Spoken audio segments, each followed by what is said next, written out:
We were approached recently by a talent and learning director of a charity to have a look at their L&D strategy. What she wanted us to do was test her methodology. And we did that in a number of ways. First of all, we did a discovery stage.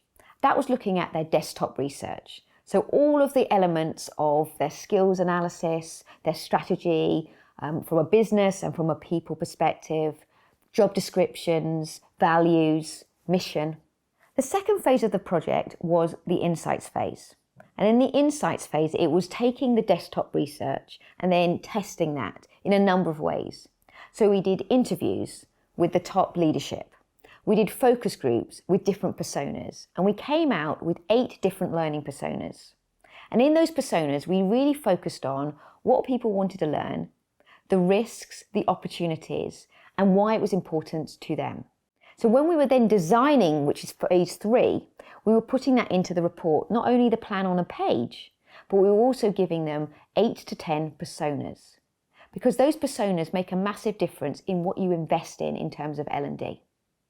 So that could be the different channels, the different ways you communicate, the different ways in which you learn. Because we all know that learning and development is not just about courses, it's resources.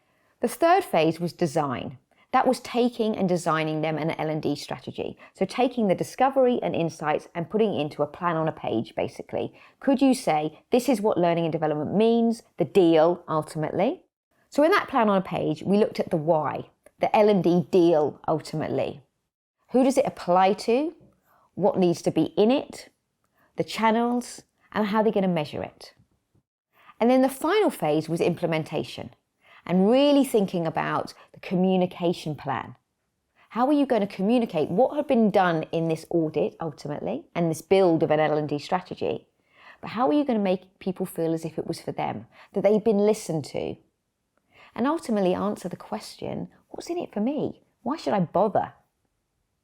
So if you've got a similar challenge and you want some help, then drop me a line. I'd love to speak to you. Thank you.